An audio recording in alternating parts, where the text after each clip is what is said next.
ஏரி, குளம், குட்டை இதெல்லாம் நிரம்பி இருக்கிறதுனால செழிப்பு நினைச்சிடாதீங்க. அதோட கூட ஒரு ஆண்டுல 3 போகம் விளையும் சொன்னார். 3 போகம் விளையுதுன்னா தெரியுமா? அந்த கிராமத்துல இருந்து ஒண்ணு தெரியும், உங்களுக்கு தெரியாது. நீங்க வெறும் இலையே கிளிக்கிறீங்க, தேவையில்லை. 3 போகம்னா வருஷத்துக்கு 1 போகம் தான் வளரும். ஒரு முறை அறுவடை செய்வாங்க அரிசியெல்லாம். ஆனா அரிசி ஒரு முறை அறுவடை செஞ்சு திரும்பவும் தண்ணீர் இருக்கிறதுனால இன்னொரு முறை அறுவடை செஞ்சு திரும்பவும் தண்ணீர் இருக்கிறதுனால இன்னொரு முறை அறுவடை செஞ்சு 3 times there will be harvest அப்படின்னு சொன்னாங்க.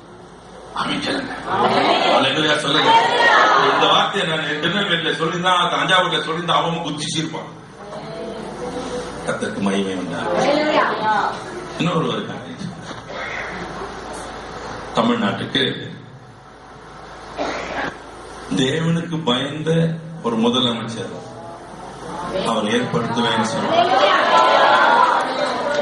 அவர் எல்லா இதுவரைக்கும் நடந்த தவறுகளை சரி செய்வார் என்று சொன்னார். கர்த்தருக்கு ஸ்தோத்திரம். அல்லேலூயா. ஆண்டவருக்கு மகிமை உண்டாக. இன்னொன்னு சொல்றேன், கல்வித்துறையில் பெரிய மாற்றங்கள் ஏற்படும். அநேக புதிய முறைகள் அமல்படுத்தப்படும்.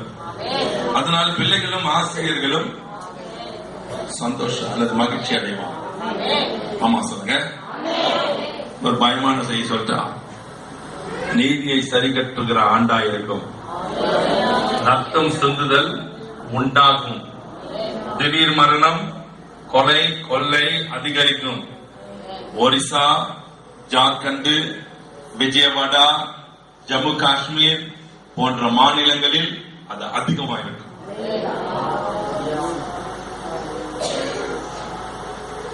திருச்சபைகளில் எழுப்புதல்கள் அதிகரிக்கும். அநேகம் புதிய சபைகள் உருவாகும்.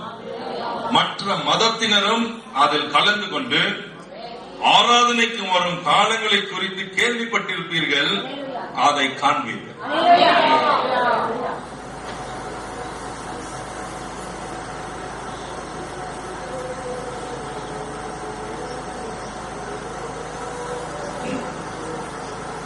உலக மெங்கும் போருக்கான சூழ்நிலைகள் உருவாகும். ஆங்காங்கே குண்டு வெடிப்புகள் நடக்கும். சபைகளிலும் இரத்த ஆறு ஓடும். இரத்த சாட்சிகள் பெருகும். என்னை நோக்கி கூப்பிடுகிறவனை நான் தப்புவிப்பேன். ஆமென் சொல்லுங்க.